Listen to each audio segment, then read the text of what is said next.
Welcome to the Facing Your Fears podcast, where we talk about facing the fears we encounter in education as teachers, students, administrators, and parents while finding our inner confidence to thrive. I'm your host, Amanda Alford, and today we are talking with my guest, Mark Boggs. Mark is the assistant principal at the high school, athletic director, former and recovering math teacher, and varsity girls basketball coach. Mark and I have taught together, 9 years? So thank you, Mark, for being on the show. Why don't you tell us a little bit about your journey in education and how you went from math to principal? Sure. First, thanks for having me. I am currently in my 17th year of education. I spent 16 years at the middle school. In that time frame, I taught students with special needs and as well as 7th grade math. This is my first year in administration at the high school, and I'm the assistant principal as well as the athletic director, as well as, like you just mentioned, the girls varsity basketball coach, where I just completed my second season. So what kind of got you into education? You know, it's the easy answer is I love working with children. I really do, and that's always been a bright spot and an enjoyable spot for me. Just being able to interact and teach students and, just work with them in all phases of life. So as we're talking about, this is called Facing Your Fears, and being a first-year administrator, athletic director, kind of taking that jump, because it is a jump, going from the classroom into the administrator position. What do you think would be just some common fears as an assistant principal or athletic director in education, just in general, that you think administrators have compared to teachers? Yeah, you hit the nail on the head. It's definitely a jump, and it's had. Just like any profession, I think you're going to have your highs and you're going to have your lows. And I think the number one thing that I would say is never get neither too high nor too low and just stay even keel. I would say the first fear would be just the additional responsibilities that come with this position. You're now overseeing the safety and the education of an entire school building, and that's obviously a big change. Whereas when I was in the classroom, I taught math, and I worried about my individual classroom and not the entire school. To add to the additional responsibilities, overseeing and managing the daily operations of an assistant principal. That's such things as the discipline, supervision, communication with parents and students on a regular basis, setting up meetings to get a child on track or just to help extinguish an issue that might be occurring within a classroom. And then another thing would be overseeing and managing the day-to-day operations of an athletic director. Those things such as creating schedules for 13 different sports, supervising events, making sure each sports program is compliant within the IHSAA, setting up for events, hiring officials, confirming with officials, opponents, and workers, and just being a support system for all my coaches and athletes. So all the students that are in your building right now, I would say probably 95% of them, we had as students. Mm-hmm. We have some who have moved in. Do you see them seeing you in a different light now? Are you still Boggs, or are you, a principal, assistant principal, Mr. Boggs? Because, when we were teachers, we would joke, we'd always, kind of, try to have fun, really build that rapport and relationship with them. But I can see as being an administrator, we can't throw the football down the hallway like we did when we were teachers and, joking around with the kids and doing the magic tricks, because they see you in a different light. So, do you see them kind of seeing you switch over, or are you still Boggs? I think a little bit of both. And I will say this has been a blessing in the sense that I've had majority of the students that are at the high school, had them in a math classroom.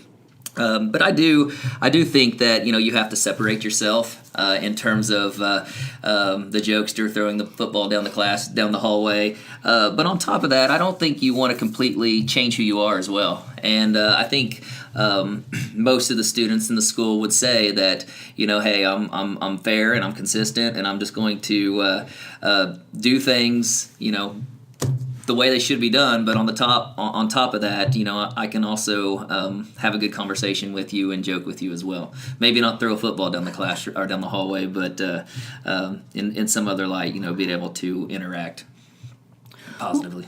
Well, and you were talking with parents, when we had to make phone calls or emails and communicate with parents. Do you see that differently when you have to make the phone call now as an administrator? Because you're probably giving different news as an administrator than when we were students. But I mean, do you see that communication kind of changing too? Absolutely. And that would be another common fear going into this position is the fact that you are doing a lot of communicating with parents over a negative issue that might have arisen from a son or a daughter. And, that no one ever enjoys that phone call home where you have to say so-and-so was disciplined for an action they've done.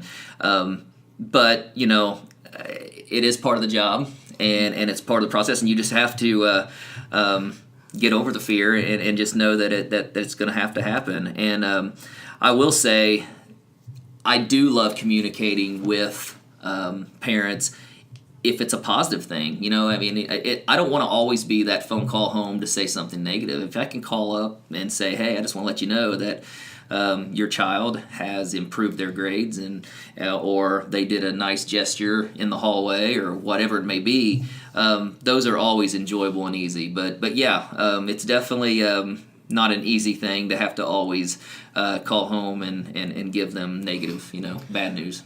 Well, and I know this year, you and the high school principal, Mr. Todd, at the beginning of the year, you encouraged your parents to do that, have positive communications home every week, call, email, even if we see them here in town or out and about, one positive communication home to let them, because like I said, they don't get that. Very rarely do we ever call home or email home and just say, hey, you know what? Your kid rocked it out of the park this week. Like, I am really proud of the improvements.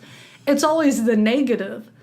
And that's that building the relationship. Even as a principal, you want to kind of have that relationship and that rapport with the parents because of the times you do have to make a negative phone call home. It's not just always going to be negative. Like, it's that relationship and foundation's already built. Absolutely, and that's just it. You hit the nail on the head. Relationships. If you can build relationships with your students, it can go so much farther when you do that. Because you are going to have to.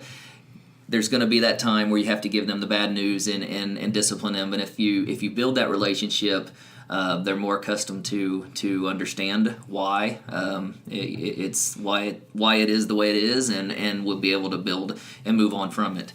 But yeah, so and going back to our common fears, I think another one of the common fears is that perception that as a school administrator, where you're only interacting with students in a negative way, to kind of go lead into what we were just talking about, and that's something that I've really tried to embrace and eliminate, is the fact that just because I'm in a principal's role does not mean I can't interact positively with students. And that's why you have to be visible and be out in the hallways and, allow kids to, interact with you and just be able to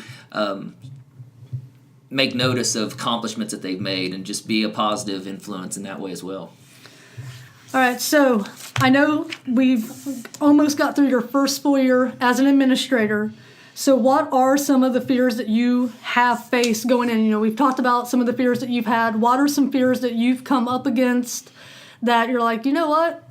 It's okay. I'm going to overcome this, or I didn't expect this. Like, this totally came out of left field. For administrators or people maybe who's thinking about jumping over, from teaching to administration. Like I said, it just comes back to changing your role a little bit and knowing that you do see kids in a different light at times, and just like the added responsibility that goes with it, and that's where I just think that it takes time, but with time and patience, it definitely is going in the right direction, and I can't be more excited about the decision that I made. So in terms of how I face these fears, it's like first and foremost, I think it's crucial to surround yourself with great mentors and leaders to learn from. And we're so blessed to have that in a strong way at Switchland County, our school corporation. And, I think about how fortunate we are just to have such wonderful leadership individuals or people in leadership positions who I can connect with and learn from. And I just couldn't imagine doing this position without that. You're constantly going to have a situation where it takes the view of someone else, and it's so nice to be able to say, hey, maybe call upon our principal, Mr. Todd, or maybe even call in our superintendent, Mr. Height, and say, this is the situation I'm under right now. How would you approach this? What do you think? Just to make sure that you're making a decision that's in the best interest of children. And I do think even when we were teachers together, and we still have that, it's that whole networking, having our personal learning network. We've got to have that community because there's the phrase, it takes a village to raise a child, but it takes a community to get through teaching. You can't be isolated. You can't be an island. Like, it takes that support, and even from an administration position, because only we know what we're going through. Absolutely. Only a teacher understands what another teacher is going through. You hear it can't be that hard. You're just watching a bunch of kids, right? Right. And that's just it. I think back to our even last year and prior to last year as a middle school. That was something that I embraced and just loved about our building, is we were such a tight-knit group that we could really lean on each other when we had difficulty, just difficult situations in general. I could say, so Amanda, so what did you do? And you could do the same thing with a student, with me, or just how are you interacting? What are you doing in the classroom to make it engaging and fun? Just the whole gamut. You got all these networking opportunities, and I just couldn't imagine doing any position in our corporation without good networking. And like I said, we just have really sound and solid leadership that I've been blessed to learn from.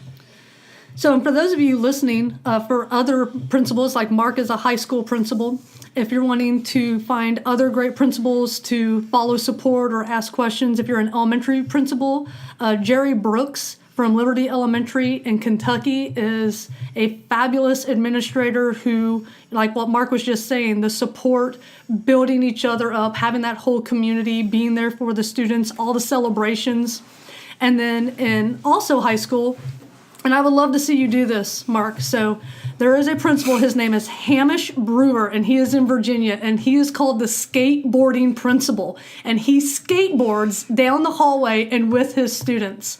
So just kind of put that in the back of your mind. If we can get you on a skateboard, get you that whole nother level of street cred, I'm going to tell you right now, that's not happening. For one, I'll be quickly in an emergency room. My daughters got hoverboards for Christmas, and I can tell you right now, I've tried to stand on those things, and it's not happening. So try something else, because skateboarding is not it. Well, I just those are the kind of relationships that I know, that we built the same kind of follow-up, the same relationships of learning on a personal level, not just a name, like finding out about the students and really stepping outside the comfort zone to make those relationships happen.